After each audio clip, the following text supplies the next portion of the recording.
Hey guys, this is Chance Williams. So I'm gonna do a quick little video today on about something that happened to me. So this truck right here, if you can see it, it's a 2004 Ford F250 four-wheel drive Lariat, and it's got the 6-liter diesel engine in it. It's my personal truck. Actually, I just sold the truck, so I wanted to do a little maintenance to it because it was due. I was going to replace the fuel filters in them. And for you guys that know that these trucks very well, they have two fuel filters. They have a primary fuel filter, which is this little baby right here, and it goes in the fuel pump itself, and the fuel pump's on the fuel rail underneath the truck. So, and then they have a secondary or return filter right here. This is I call it a rock crusher. That's all it is, just catches little stuff.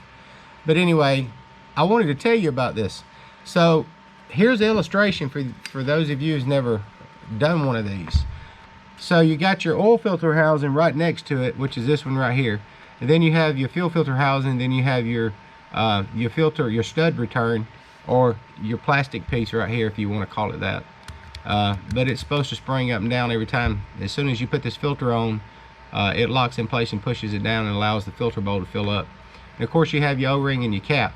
Well, honestly, I've had this truck probably 6 months. I've changed oil in it one time, 5,000 miles ago. The person that had it before me had spoke about another shop that had done a bunch of service to, and I contacted them because I know them, and they supposedly replaced the filters and all. Well, the filter, the primary filter down there, they had silicone all the way around the the cap for the fuel filter. Okay, I would never do that, but it worked. It's just a big old mess for me to clean up. But anyway, I got to this filter housing up here. It's up on top, up underneath the engine. So I actually wanted to go and replace this filter too. So yesterday I didn't have access to the Motorcraft filters, which I usually buy. Yeah, they're a little expensive. They come in pairs, so when you buy the box you get 2 of them. I wanted to discuss with you the difference in the filters. Now, if you look at this real close, the tip of it's broke.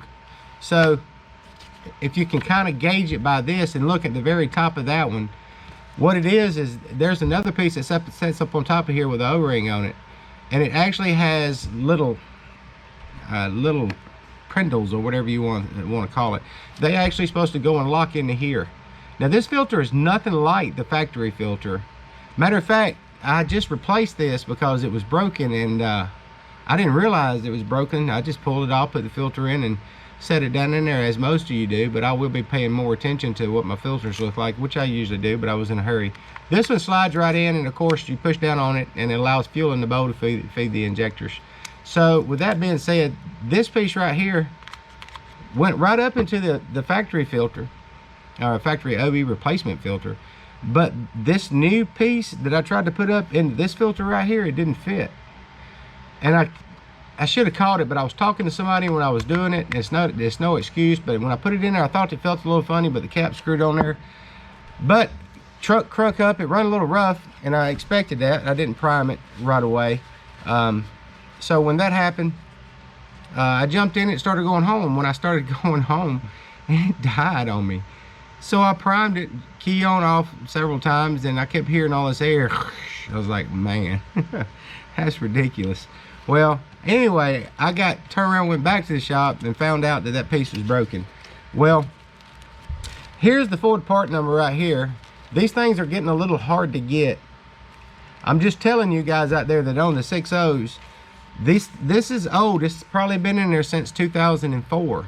So it's probably would not be a bad thing to go spend you 35 bucks on this. Well, it might cost y'all a little more, but it cost me $35 because I have a corporate account with those folks. But y'all might want to go and get y'all one of these, because I think they're running dry on a lot of stuff, and I'd hate to see you guys broke down. Now Amazon, I see you can get these for about 50 bucks, but like I said, I got mine from Ford yesterday morning. And actually it was Friday morning, excuse me, I get my days mixed up. It was Friday morning when I actually attempted to do the services and everything on this truck to turn it over to its new owner. But anyway, I thought that would be cool to tell y'all. go out and get you one, because it's a possibility. Hey, who knows, they might be gone in a year. Then again, there may be more of them in a year, but right now as it stands, I don't see that happening. So anyway, remember, this filter didn't go in because I actually put a new fuel pump on there, because I've been having a little bit of issue with it from time to time, and the guy that's buying it's a real good guy, and I don't want him to have any problems with the truck. It's done me real well. I hadn't had any issues with it other than just a service and driving it, and I put some wheels and tires on it. As most people have problems with the 6.0s, I actually didn't. I also use Hot Shot fuel additive on these things. So anyway, I thought that'd be a good piece of information to share with you guys, and I appreciate you. This is Chance Williams, Chance Shop Talk. Please ring the bell and hit the subscribe and leave some comments. Y'all take care now. Hello guys, and welcome to Chance Shop Talk. So today I'm at home. It's Sunday, and this is my personal truck. It's a 04 Ford F250 Super Duty. Well, I just sold her. So before a guy that a friend of mine wants to buy it, and I decided I was going to do some maintenance to it. I ended up putting a new fuel pump on here, and new fuel filters, and of course changing oil and filter. And you know how that drive shaft's getting a little slop in them, so I pulled the drive shaft and packed the splines back here to get rid of that little bumping. Well, next thing I know, wasn't paying much of attention to one of the situations that I have, and I forgot to get my step stool. I don't even have a step stool here. But anyway, these things have two filter location. One of them we call a rock crusher filter, is what I call it. And this is actually a Ford filter right here. I'm gonna just, you guys probably already do it, but I had bought like a aftermarket cheap filter because I couldn't get my hands on one yesterday. If y'all look inside these filters in here, the way they're made and where they're designed, I had bought that aftermarket filter in there. It looks nothing like it. It had two prongs sticking out of it, and it was flat on the inside. Well, this little piece right here is supposed to match up with your filter, and of course push down, right? Well, somehow or another, I don't know if I broke it or the last guy broke it, but I can tell you the last guy that put filters on here put silicone around the filter housing down there, which wasn't very cool. But anyway, it's broken. This piece right here, you have to have fuel. Well, you have to have this in here to push it down in order for the injectors and stuff to get fuel. Well, I'm just going to replace it here today real quick and tell y'all what the symptoms were. And of course the symptoms were, like I said, it sat here, once you got it primed, it sat there and run just fine. But after that, if you start driving it down the road, and what was weird was if you just light throttle, it'd want to cut off sooner. But if you got into it real hard, it'd go like a brand new money. I actually took and stuck the old filter back down in here, and as y'all can see, I think this thing's empty. Yeah, you can tell it's empty. Usually you pull these filter out, they're soaking wet. If this filter is made like it's supposed to be,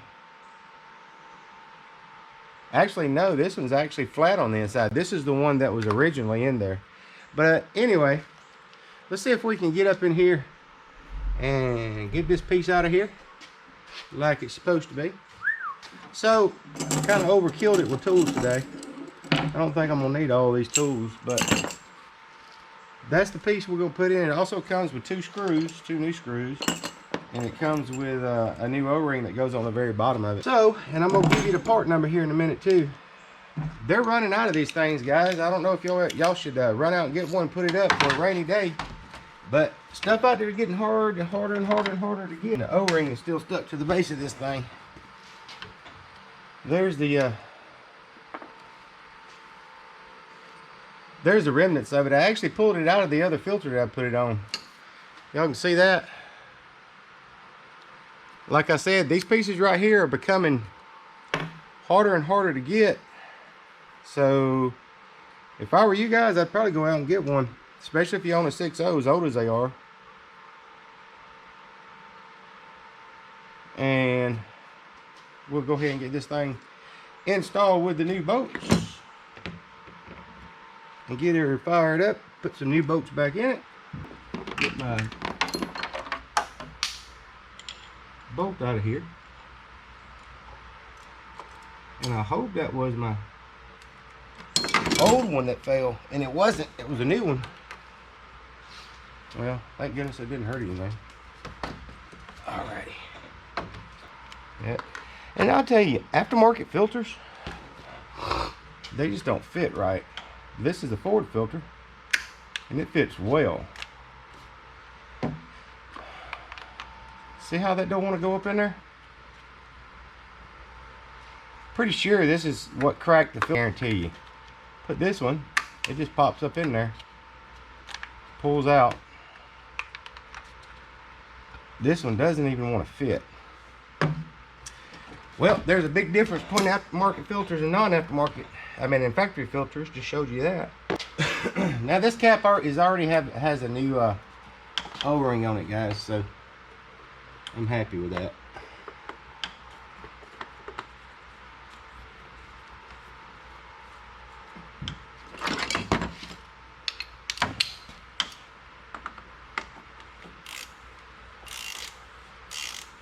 And no, I know what you're thinking. He's gonna pull that hard on that thing with that big old 1/2-inch ratchet? No, if you ever taken one of these off, if you got a good amount of leverage, it'll pop right off. And no, I'm not gonna tighten the mess out of it. That's all I'm gonna do right there. All right, let's give her a fire up and see what happens. I'm gonna have to prime it, so y'all have to bear with me a minute.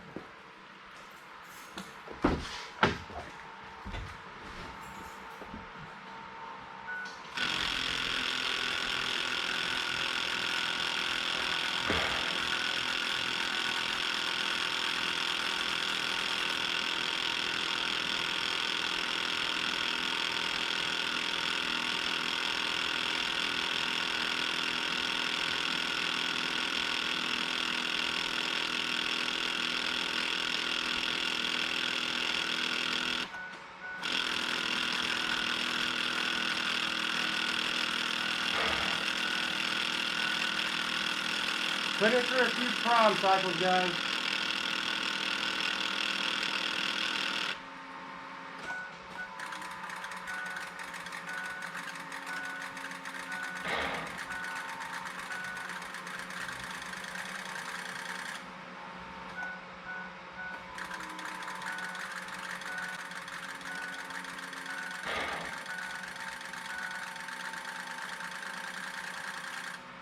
I hear a lot of air.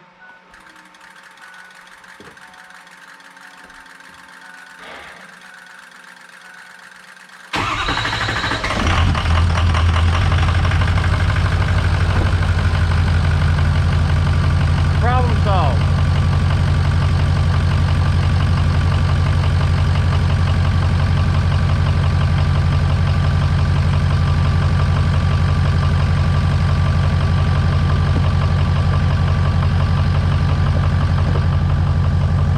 Alright guys, so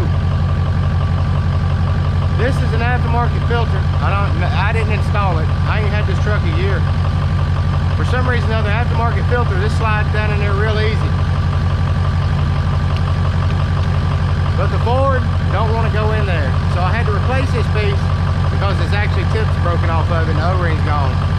And I couldn't, it wouldn't really allow fuel pressure into the bolt, feeding the injectors and all. So that's a big difference between aftermarket filters and factory filters. This is the actually Ford box. They come as two when you buy them. So what I suggest is highly looking inside your base here and making sure it's got the ridges in here, the little locks, these things to lock into. Right now, it's fixed.